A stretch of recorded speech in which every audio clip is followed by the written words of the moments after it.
اللہ کے نبی صلی اللہ علیہ وسلم کی زندگی اٹھا کر کے دیکھیں۔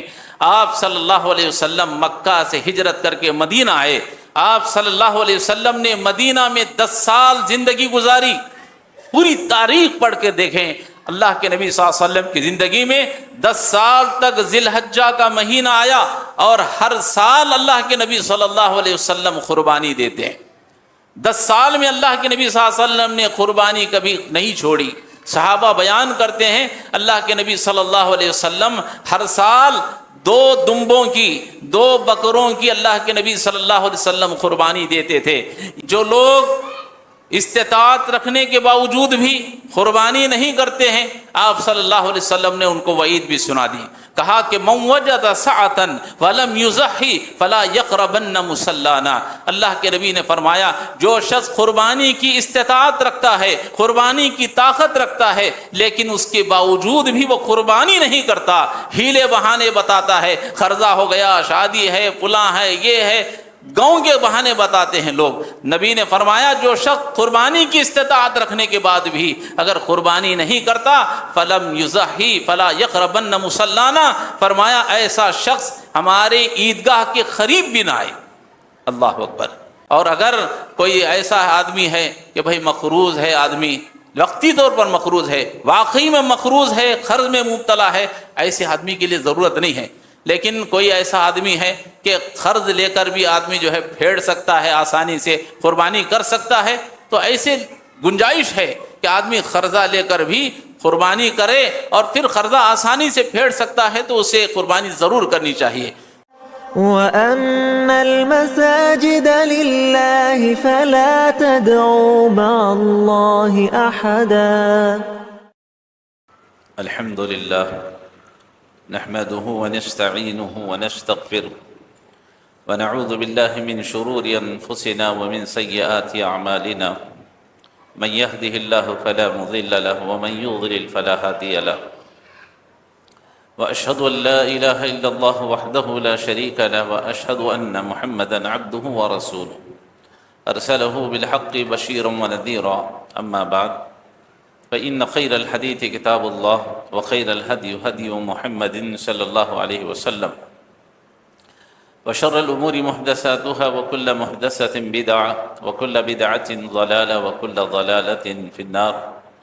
فأعوذ بالله السميع العليم من الشيطان الرجيم، بسم الله الرحمن الرحيم، قاف والقرآن المجيد بل عجبوا أن جاءهم منذر منهم فقال الكافرون هذا شيء عجيب، أَإِذَا مِتْنَا وَكُنَّا تُرَابًا ذَلِكَ رَجْعٌ بَعِيدٌ، قَدْ عَلِمْنَا مَا تَنْقُصُ الْأَرْضُ مِنْهُمْ وَعِنْدَنَا كِتَابٌ حَفِيظٌ، بَلْ كَذَّبُوا بِالْحَقِّ لَمَّا جَاءَهُمْ فَهُمْ فِي أَمْرٍ مَرِيجٍ، أَفَلَمْ يَنْظُرُوا إِلَى السَّمَاءِ فَوْقَهُمْ كَيْفَ بَنَيْنَاهَا وَزَيَّنَّاهَا وَمَا لَهَا مِنْ فُرُوجٍ، وَالْأَرْضَ مَدَدْنَاهَا وَأَلْقَيْنَا فِيهَا رَوَاسِيَ وَأَنبَتْنَا فِيهَا مِنْ كُلِّ زَوْجٍ بَهِيجٍ، تبصرة وذكرى لكل عبد منيب، ونزلنا من السماء ماء مباركا فأنبتنا به جنات وحب الحصيد، والنخل باسقات لها طلع نضيد، رزقا للعباد وأحيينا به بلدة ميتا كذلك الخروج۔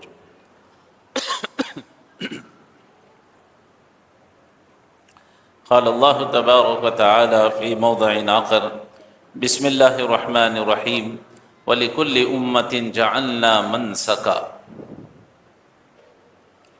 تمام قسم کی تعریفیں، حمد و ثنا، کبریائی اور بڑائی اسی اللہ وحدہ لا شریک کے لیے لائق اور زیبا ہے، جو تمام جہانوں کا مربی و پالنہار ہے۔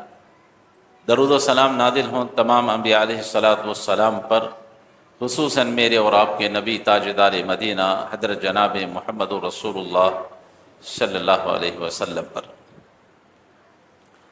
محترم حضرات، موقع کی مناسبت سے چونکہ یہ ذی الحجہ کے ایام چل رہے ہیں اور بقرعید کی عید بالکل قریب ہے، تو اس لیے میں نے مناسب سمجھا کہ کچھ باتیں آپ حضرات کے سامنے قرآن و حدیث کی روشنی میں قربانی کی اہمیت کے اوپر بتائی جائے کہ قربانی کی کیا اہمیت ہے اسلام کے اندر۔ اللہ رب العالمین سے دعا ہے اللہ تعالی ہم سب کو کہنے سننے سے زیادہ اللہ تعالی ہم سب کو اس پر عمل کرنے کی توفیق عطا فرمائے، آمین۔ قرآن مجید کی جو آیت کریمہ آپ کے سامنے پڑھی گئی ہے، اس آیت کریمہ کا ترجمہ بیان کرنے سے پہلے میں آپ کو یہ بتا دوں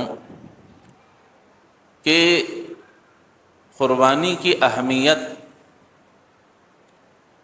یہ صرف امت محمدیہ میں نہیں ہے، بلکہ ہم سے پہلے جتنی قومیں آئی ہیں ان قوموں کے اندر بھی یہ قربانی کا ثبوت قرآن و حدیث میں ہمیں ملتا ہے۔ آئیے قرآن مجید کی جو آیت کریمہ پڑھی گئی ہے اس کا ترجمہ سن لیں۔ اللہ رب العالمین فرماتا ہے وَلِكُلِّ أُمَّةٍ جَعَلْنَا مَنْسَكًا، اللہ نے فرمایا کہ ہم نے ہر امت کے لیے قربانی رکھی ہے۔ تو اس سے معلوم یہ ہوا کہ ہم سے پہلے جو امتیں گزری ہیں ان امتوں کے اندر بھی قربانیاں تھیں، ہر قوم کے اندر قربانیاں ہیں۔ اب اس کی مثال آپ کو آج کے دور میں بھی ہم دیکھ سکتے ہیں کہ قربانیاں ان کے مذہب میں بھی کی جاتی ہیں، لیکن اس کا نام کچھ الگ انداز میں رکھا گیا۔ یہودیوں کے یہاں بھی قربانی کی جاتی ہے، قربانی یہودیوں کی یہاں بھی کی جاتی ہے، جس کا لفظ ان کے یہاں قربان کہا گیا۔ قربانی کا جو لفظ ہے یہودیوں کے یہاں اسے قربان کہا گیا۔ عیسائیوں کے اندر بھی قربانی کا ثبوت پایا جاتا ہے، لیکن عیسائیوں نے بعد میں اس کو چینج کر دیا، کہا کہ ہمارے مذہب میں اب سے قربانی نہیں ہوگی۔ کب سے؟ جب سے عیسیٰ علیہ السلام کو صلیب پر چڑھا گیا، اس سے پہلے قربانی کا ثبوت ملتا ہے، لیکن عیسیٰ علیہ السلام جب صلیب پر چڑھانے کی بات کی گئی، حالانکہ اللہ تعالیٰ نے ان کو آسمان پر اٹھا لیا، ان کے بدلے میں دوسرے ان کے ساتھی کو صلیب پر چڑھا دیا گیا، لیکن عیسائی یہ سمجھتے ہیں کہ وہ حضرت عیسیٰ علیہ السلام۔ تو عیسیٰ علیہ السلام کے یہ صلیب پر چڑھائے جانے سے پہلے ان کے یہاں بھی قربانی کا تصور ملتا ہے، جس کے آج ایک لفظ میں کہتے ہیں جسے سیکریفائس کہا جاتا ہے عیسائیوں کے یہاں، اور کہیں لمب آف گاڈ کہا جاتا ہے کہ عیسیٰ علیہ السلام نے اپنی قربانی پیش کر دی، پوری امت کے طرف سے آپ قربان ہو گئے، اب پورے عیسائیوں کے گناہ معاف کر دیے گئے۔ یہ عقیدہ عیسائیوں کے یہاں رکھا جاتا ہے۔ اسی طرح سے سکھ ہیں، سکھوں کے یہاں بھی قربانی کا ثبوت ملتا ہے، وہ لوگ بھی قربانی کرتے ہیں۔ ان کے یہاں قربانی کو جھٹکا کہا جاتا ہے۔ جھٹکا اس کے معنی ہیں ان کے یہاں جو جانور ہوتا ہے صرف ایک ہی مار میں اس کی گردن توڑ دی جاتی ہے، کاٹ دی جاتی ہے، اسے جھٹکا کہتے ہیں۔ اسی لیے بہت سے ہمارے بھائی جب ڈھابوں پر جاتے ہیں، ہائی وے پر کہیں سکھوں کی ہوٹل کو دیکھتے ہیں، پنجابی ڈھابے کہیں دیکھتے ہیں تو پوچھتے ہیں کہ بھئی حلال ہے کہ حرام ہے، کیونکہ یہاں ان کے یہاں جھٹکے کا تصور ہے۔ قربانی کا معنی جھٹکا ہے۔ اور جو ہمارے ہندوستان کے اندر ہم غیر مسلم ہندو بھائی رہتے ہیں، وہاں بھی قربانی کا یہاں تصور ہے، لیکن ان کے وہاں لفظ چینج ہے۔ اسے یہاں ان کی زبان میں پہلے یجنا کہا جاتا، یجنا، اور بعد میں اسے بلی بھی کہا جاتا ہے، یا کہیں اسے بلیدان کہا جاتا ہے۔ تو ہر قوم کے اندر قربانی کا الگ الگ نام ہے، اور یہاں ہمارے مسلمانوں میں اس کو قربانی کہتے ہیں۔ تو معلوم یہ ہوا کہ اللہ تعالیٰ نے جیسا کہ کہا وَلِكُلِّ أُمَّةٍ جَعَلْنَا مَنْسَكًا، کہ ہم نے ہر امت کے اندر قربانی رکھی ہے، تو پتہ چلا کہ ہر امت کے اندر، ہر قوم کے اندر قربانی ہے۔ اب آئیے، یہ قربانی جو ہے یہ صرف آج سے نہیں یا کچھ سالوں سے نہیں ہے، بلکہ جس وقت سے حضرت آدم علیہ السلام دنیا میں تشریف لائے اس وقت سے یہ قربانی کا ثبوت ہم کو قرآن اور حدیث میں ملتا ہے۔ حضرت آدم علیہ السلام کے دو بیٹے حابل اور قابل، ان کے درمیان میں اختلاف ہوا کہ یہ فلاں لڑکی کے ساتھ یہ نکاح کریں گے، شادی کریں گے۔ کوئی یہ کہہ رہا تھا کہ میں کروں گا، دوسرا کہہ رہا تھا کہ میں کروں گا۔ تو تو انہیں حکم دیا گیا کس بات کا کہ اذ قربا قربانا فتقبل من احدهما ولم يتقبل من الاخر قال لاقتلنك قال انما يتقبل الله من المتقين۔ یہ سورہ مائدہ کی آیت ہے۔ اللہ رب العالمین نے حکم دیا، کہا کہ آدم آپ اپنے بیٹوں سے کہو کہ وہ اللہ کے دربار میں قربانی کو پیش کریں۔ تو ان دونوں نے بھی اپنی اپنی قربانی کو اللہ کے دربار میں پیش کیا۔ اللہ نے فرمایا کہ اذ قربا قربانا فتقبل من احدهما، ہم نے ایک کی قربانی کو قبول کر لیا اور ایک کی قربانی کو رد کر دیا، ریجیکٹ کر دیا۔ تو پتہ چلا کہ حضرت آدم علیہ السلام کے زمانے میں بھی قربانی کا ثبوت ملتا ہے۔ اسی طرح سے حضرت نوح علیہ السلام جلیل القدر پیغمبر ہیں،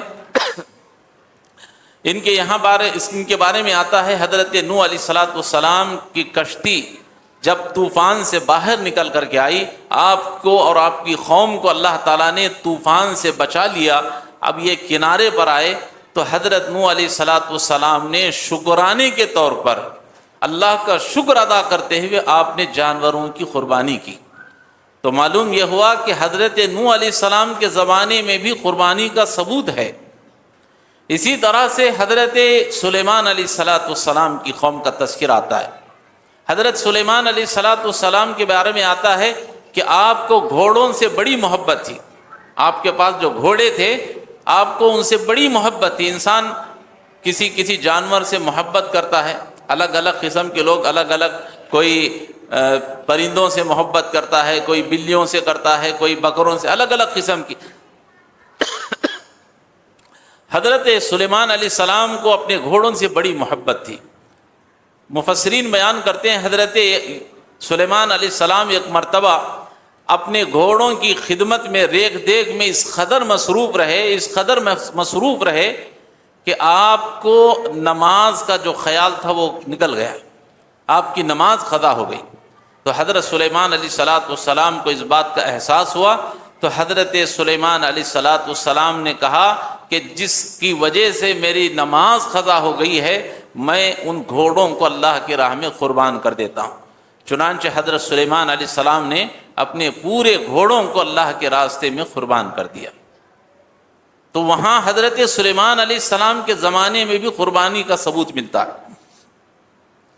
میں یہ ثبوت آپ کو اس لیے بتا رہا ہوں کہ دنیا کے پچھلی قوموں میں بھی قربانیاں تھیں، اس کے کچھ چیزیں میں آپ کے سامنے مثال کے طور پر پیش کر رہا ہوں۔ اصل جو بات ہے ہماری آگے آئے گی۔ حضرت موسیٰ علیہ السلام جلیل القدر پیغمبر ہے، آپ کی قوم کے اندر بھی قربانی کا ثبوت ملتا ہے۔ کیسے؟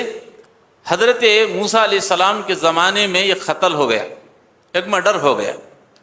سوال یہ پیدا ہوا کہ اس خون کو کرنے والا، قتل کو کرنے والا کون ہے؟ پتہ نہیں چلا۔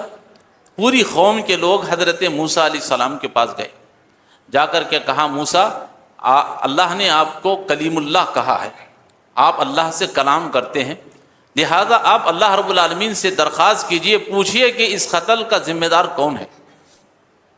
حضرت موسیٰ علیہ السلام نے اللہ سے دعا فرمائی، اے پروردگار ذرا یہ بتا دے کہ یہ قتل کا ذمہ دار کون ہے، اس کا قاتل کون ہے۔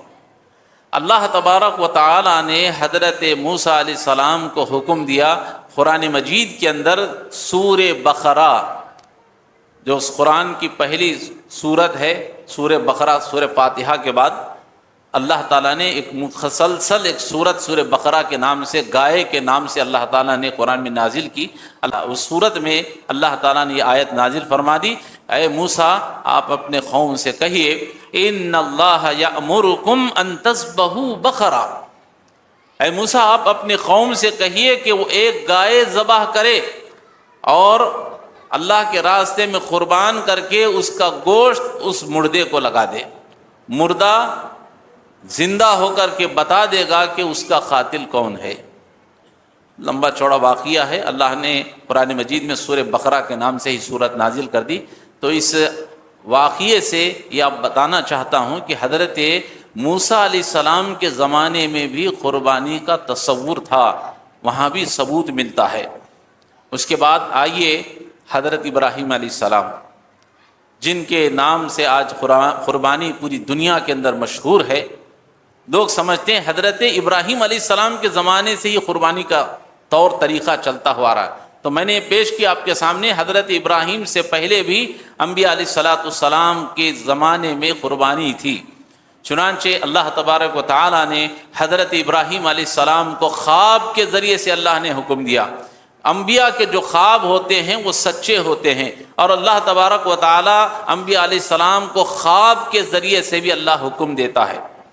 اللہ رب العالمین نے حضرت ابراہیم کو خواب دکھایا کہ خواب دیکھا کہ آپ اپنے بیٹے اسماعیل علیہ السلام کو ذبح کر رہے ہیں۔ حضرت ابراہیم علیہ السلام سمجھ گئے کہ یہ اللہ کا حکم ہے، چنانچہ آپ آئے اور آپ نے اپنے بیٹے سے کہا، یا بنیا انی ارا فی المنام انی اذبحک فانظر ماذا تری، اے میرے بیٹے میں نے خواب دیکھا ہے کہ میں خواب میں تجھ کو ذبح کر رہا ہوں۔ بیٹے نے کہا قال یا ابت افعل ما تؤمر ستجدنی انشاءاللہ من الصابرین، ابا جان اللہ نے جو آپ کو حکم دیا ہے آپ اس کو کر گزریے، انشاءاللہ آپ مجھے صبر کرنے والا پائیں گے۔ چنانچہ حضرت ابراہیم علیہ السلام نے اپنے بیٹے کو زمین پر لٹا دیا، اپنے ہاتھ میں چھری لی، گردن پر رکھا ہی تھا، اللہ رب العالمین نے آواز دی، کہا ونادیناہ ان یا ابراہیم، اے ابراہیم جو خواب ہم نے تمہیں دکھایا تھا تم نے سچا کر دکھایا، وفدیناہ بذبح عظیم، اللہ نے کہا اے ابراہیم ہم تمہارے بیٹے کے بدلے میں ایک عظیم قربانی پیش کر رہے ہیں، وفدیناہ بذبح عظیم، ایک عظیم قربانی۔ مفسرین نے محدثین نے بیان کیا، اللہ رب العالمین نے جنت سے ایک دمبے کو نازل کیا، ایک بکرے کو بھیجا، اور حضرت ابراہیم علیہ السلام نے اس بکرے کی قربانی کر دی۔ اسماعیل علیہ السلام کی جگہ، ان کے بیٹے کی جگہ اللہ تعالیٰ نے ایک دمبے کو بھیج دیا، اور حضرت اسماعیل علیہ السلام کے بجائے اس دمبے کی قربانی کر دی گئی۔ تو بتانے کا مقصد یہ ہے کہ حضرت ابراہیم علیہ السلام کے زمانے میں بھی قربانی کا ثبوت ملتا ہے۔ اب آئے، وقت چونکہ مختصر سا ہے، آج ہماری جو امت ہے امت محمدیہ، اس کے اوپر نظر ڈالتے ہیں۔ اللہ رب العالمین نے اپنے نبی محمد الرسول اللہ صلی اللہ علیہ وسلم کو ایک چھوٹی سی قرآن کی سب سے چھوٹی سورت، اس سورت کو نازل کر کے اللہ نے اپنے پیارے حبیب صلی اللہ علیہ وسلم کو قربانی کا حکم دیا۔ جانتے ہیں وہ کیا ہے؟ اللہ نے فرمایا فَصَلِّ لِرَبِّكَ وَانْحَرْ، سورہ کوثر، اِنَّا أَعْطَيْنَاكَ الْكَوْثَرَ فَصَلِّ لِرَبِّكَ وَانْحَرْ، اے نبی آپ اپنے رب کے نام سے نماز پڑھیے اور قربانی کیجیے۔ اللہ تعالیٰ نے اپنے نبی کو بھی حکم دیا اور یہ بھی بتا دیا کہ ہم نے آپ سے پہلے جو قومیں تھیں، امتیں تھیں، ہم نے ان پر بھی قربانی کا رکھا تھا ثبوت، اب ہم تم کو بھی حکم دے رہے ہیں فَصَلِّ لِرَبِّكَ وَانْحَرْ، آپ اپنے رب کے لیے نماز پڑھیے اور قربانی کیجیے۔ چنانچہ آپ صلی اللہ علیہ وسلم نے قربانی کی اور اس امت کو حکم دیا، ہمیں اور آپ کو حکم دیا، کیا کہا؟ یا ایھا الناس ان علی کل اہل بیت فی کل عام اضحیہ، فرمایا کہ اے امت محمدیہ کے لوگوں، ہر سال ہر گھر والوں پر قربانی رکھی گئی ہے۔ ان علی کل اہل بیت، بے شک اللہ نے ہر گھر والوں پر فی کل عام اضحیہ، ہر سال اللہ تعالیٰ نے قربانی رکھی ہے۔ اللہ کے نبی صلی اللہ علیہ وسلم نے حکم دیا صحابہ کو، صحابہ نے پوچھا یا رسول اللہ بل اضاحی یا رسول اللہ، اللہ کے نبی بتائیے قربانیاں کیا ہیں؟ تو آپ نے فرمایا سنت ابیکم ابراہیم، یہ تمہارے باپ حضرت ابراہیم علیہ السلام کی سنت ہے، اور اللہ تعالیٰ نے اس سنت کو اتنا پسند فرمایا کہ اللہ نے تمہارے اوپر بھی اس قربانی کو واجب قرار دیا ہے۔ اللہ کے نبی صلی اللہ علیہ وسلم نے اس امت کو حکم دیا جو قربانی کریں۔ چنانچہ آپ اب یہاں سے قربانی کی اہمیت میں آپ کے سامنے بتاتا ہوں۔ اب تک آپ نے یہ سنا کہ ہر قوم کے اندر قربانی تھی، اور اللہ نے اس قوم کے اوپر بھی، اس امت محمدیہ پر بھی اللہ تعالیٰ نے قربانی کرنے کا حکم دیا ہے۔ اب قربانی کی اہمیت کیا ہے؟ قربانی کی اہمیت اللہ کے نبی صلی اللہ علیہ وسلم کی سیرت سے ہم سمجھ سکتے ہیں۔ اللہ کے نبی صلی اللہ علیہ وسلم کی زندگی اٹھا کر کے دیکھیں۔ آپ صلی اللہ علیہ وسلم مکہ سے ہجرت کر کے مدینہ آئے۔ آپ صلی اللہ علیہ وسلم نے مدینہ میں 10 سال زندگی گزاری۔ پوری تاریخ پڑھ کے دیکھیں، اللہ کے نبی صلی اللہ علیہ وسلم کی زندگی میں 10 سال تک ذی الحجہ کا مہینہ آیا، اور ہر سال اللہ کے نبی صلی اللہ علیہ وسلم قربانی دیتے ہیں۔ 10 سال میں اللہ کے نبی صلی اللہ علیہ وسلم نے قربانی کبھی نہیں چھوڑی۔ صحابہ بیان کرتے ہیں اللہ کے نبی صلی اللہ علیہ وسلم ہر سال 2 دمبوں کی، 2 بکروں کی اللہ کے نبی صلی اللہ علیہ وسلم قربانی دیتے تھے، ایک اپنے گھر والوں کی طرف سے اور ایک دوسرا اپنی پوری امت کے طرف سے، اور اللہ کے نبی صلی اللہ علیہ وسلم دعا بھی فرماتے تھے کہ اللہ یہ میرے اور میری امت کی طرف سے ہے۔ تو معلوم یہ ہوا کہ اللہ کے نبی صلی اللہ علیہ وسلم نے قربانی کی اہمیت بتائی۔ 10 سال رہے اللہ کے نبی صلی اللہ علیہ وسلم مدینہ میں، زندہ رہے، آپ نے ہر سال قربانی کی۔ اور قربانی کی اہمیت اس بات کی دلالت ہے کہ آپ صلی اللہ علیہ وسلم کی زندگی کا جب آخری سال تھا، حجۃ الوداع کے موقع پر اللہ کے نبی صلی اللہ علیہ وسلم نے حج کے موقع پر 100 قربانیاں پیش فرمائیں۔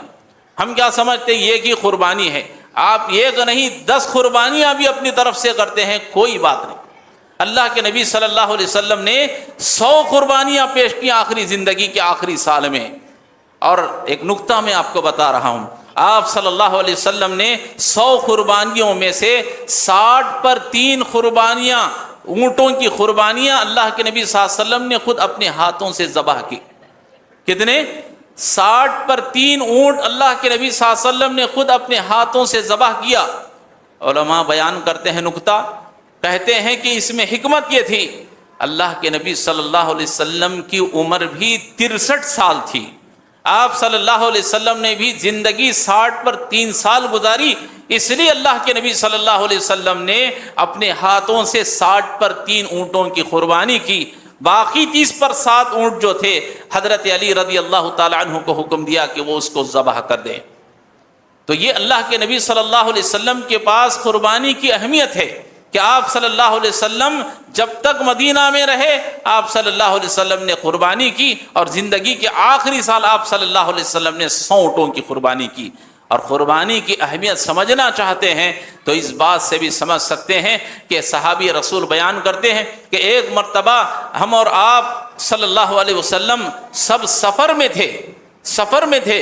آپ جانتے ہیں جب آدمی سفر میں ہوتا ہے تو نہ اس کے پاس زیادہ سامان ہوتا ہے، نہ اس کے پاس پیسے ہوتے ہیں، لیکن اس وقت بھی صحابی رسول بیان کرتے ہیں اتفاق سے اس وقت بقرعید کی عید آ گئی۔ کہتے ہیں کہ ہمارے پاس جانور نہیں تھے، ہمارے پاس قربانیوں کے لیے پیسے نہیں تھے، تو آپ صلی اللہ علیہ وسلم نے صحابہ سے فرمایا کہ اونٹ کے اندر 10 حصے کر لیا کریں اور گائے کے اندر 7 حصے کر لیا کریں۔ صحابہ بیان کرتے ہیں سفر کی حالت میں بھی ہم نے قربانی کو نہیں چھوڑا۔ تو اس حدیث سے معلوم یہ ہوا کہ جن صحابہ کے پاس پیسے نہیں تھے، انہوں نے ایک اونٹ میں 10 حصے کر لیے اور ایک گائے کے اندر انہوں نے 7 حصے کر لیے، لیکن صحابہ نے قربانی نہیں چھوڑی۔ صحابہ کا یہ معاملہ تھا کہ صحابہ نے قربانی نہیں چھوڑی۔ اور اللہ کے نبی صلی اللہ علیہ وسلم کی قربانی کی اہمیت دیکھیے، آپ صلی اللہ علیہ وسلم نے جو لوگ استطاعت رکھنے کے باوجود بھی قربانی نہیں کرتے ہیں، آپ صلی اللہ علیہ وسلم نے ان کو وعید بھی سنا دی، کہا کہ من وجد سعة ولم يضحي فلا يقربن مصلانا۔ اللہ کے نبی نے فرمایا جو شخص قربانی کی استطاعت رکھتا ہے، قربانی کی طاقت رکھتا ہے، لیکن اس کے باوجود بھی وہ قربانی نہیں کرتا، ہیلے بہانے بتاتا ہے، قرضہ ہو گیا، شادی ہے، فلاں ہے، یہ ہے، گاؤں کے بہانے بتاتے ہیں لوگ۔ نبی نے فرمایا جو شخص قربانی کی استطاعت رکھنے کے بعد بھی اگر قربانی نہیں کرتا فلم یضحی فلا یقربن مصلانا، فرمایا ایسا شخص ہمارے عیدگاہ کے قریب بھی نہ آئے۔ اللہ اکبر! عیدگاہ میں نماز پڑھنا تو دور کی بات، فرمایا کہ خبردار فلا یقربن مصلانا، وہ ایسا شخص ہمارے یہاں قربانی کی جگہ نہ کرے تو وہ عیدگاہ کے قریب بھی نہ آئے۔ تو آج ہمیں اور آپ کو قربانی کی اہمیت کو سمجھنا چاہیے۔ آج کچھ لوگ ایسے ہیں صاحب حیثیت ہونے کے باوجود بھی، اللہ نے قربانی کی طاقت رکھی ہے، اس کے باوجود بھی قربانی نہیں کرتے۔ کتنا افسوس کی بات ہے۔ قربانی نہیں کرتے ہیں۔ اور کچھ لوگ ایسے ہیں بڑے بڑے مالدار ہیں، بڑے بڑے مالدار ہوں گے، لیکن کیا کرتے ہیں، قربانی برائے نام ان کے پاس ہے۔ کیا کرتے ہیں، قربانی کا ایک حصہ لے لیتے ہیں۔ معلوم کرتے ہیں قربانی کا حصہ سب سے زیادہ کم ریٹ میں کہاں ملتا ہے؟ کرنول میں جو اپنے گاؤں کے مطابق بتا رہا ہوں، سب سے کم حصہ قربانی کا کہاں ملتا ہے؟ وہاں 6,000 ہے، 5.5 میں کہاں ملتا، 5,500 ہے، 5 میں کہاں ملتا، 3 میں کہاں ملتا، تلاش کرتے ہیں بڑے بڑے مالدار، اور ایک حصہ لے کر کے سمجھتے ہیں ہم نے قربانی کا حق ادا کر دیا۔ میں یہ کہنا چاہتا ہوں کہ آپ نے قربانی کا حق ادا نہیں کیا، بلکہ آپ نے قربانی کی رسم ادا کی ہے۔ یہ لوگ قربانی کا حق ادا نہیں کر رہے ہیں، یہ لوگ تو قربانی کی رسم ادا کر رہے ہیں۔ بھئی ہم نے رسم دی، ایک ادا کر دیا، بس ہم نے قربانی کر دی۔ سمجھ رہے ہیں؟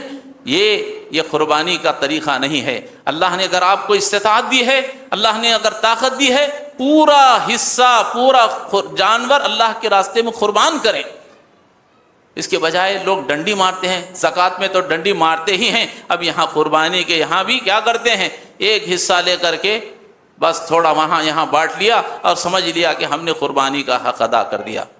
اللہ کے لیے ایسا نہ کریں۔ اللہ نے استطاعت دی ہے، ضرور قربانی کرنے کی کوشش کریں۔ اور اگر کوئی ایسا آدمی ہے کہ بھئی مقروض ہے، آدمی وقتی طور پر مقروض ہے، واقعی میں مقروض ہے، قرض میں مبتلا ہے، ایسے آدمی کے لیے ضرورت نہیں ہے۔ لیکن کوئی ایسا آدمی ہے کہ قرض لے کر بھی آدمی جو ہے پھیڑ سکتا ہے، آسانی سے قربانی کر سکتا ہے، تو ایسے گنجائش ہے کہ آدمی قرضہ لے کر بھی قربانی کرے، اور پھر قرضہ آسانی سے پھیڑ سکتا ہے تو اسے قربانی ضرور کرنی چاہیے۔ تو یہ حصہ جو میں نے بیان کیا، یہ اس آدمی کے لیے جو آدمی قربانی کا ایک جانور ذبح نہیں کر سکتا۔ بیل ہے 50-60 ہزار کا، اتنی طاقت نہیں ہے، بکرا ہے 15-20 ہزار کا ہے، اتنی بھی اس کی طاقت نہیں ہے، تو اب کم طاقت کا آدمی ہے، کم سے کم ایک حصہ لے لے۔ یہ ایسے لوگوں کے لیے حصہ ہے۔ لیکن بڑے بڑے مالداروں نے کیا سمجھا، ایک حصہ لے کر کے 4 کلو غریبوں میں بانٹ دیا، 4 کلو فریج میں رکھ لیا، سمجھ لیا کہ ہم نے قربانی کا حق ادا کر دیا۔ ایسی قربانی اللہ کو پسند نہیں ہے۔ اللہ رب العالمین سے دعا ہے اللہ تعالی ہم سب کو کہنے سننے سے زیادہ اللہ تعالی ہم سب کو قربانی کی اہمیت کو سمجھنے کی توفیق عطا فرمائے، اور جن لوگوں نے قربانی کی نیتیں کی ہیں اللہ تعالی ان کی قربانیوں کو اللہ تعالی نیتوں کو قبول فرمائے، اور اللہ تعالی قربانی کا جو اجر و ثواب اللہ اور اس کے رسول نے بیان کیا ہے اللہ تعالی ان کو پورا پورا اجر عطا فرمائے، اور جو قربانی کا استطاعت نہیں رکھ سکتے، نیت تو کم سے کم رکھتے ہیں، اللہ تعالی ان کی نیتوں کے مطابق انہیں اجر عطا فرمائے۔ آمین۔ وآخر دعوانا ان الحمد للہ رب العالمین۔ بارک اللہ لنا ولکم فی القرآن العظیم ونفعنا وإیاکم بالآیات والذکر الحکیم، انہ تعالی جواد کریم ملک وارف علیم رب حلیم۔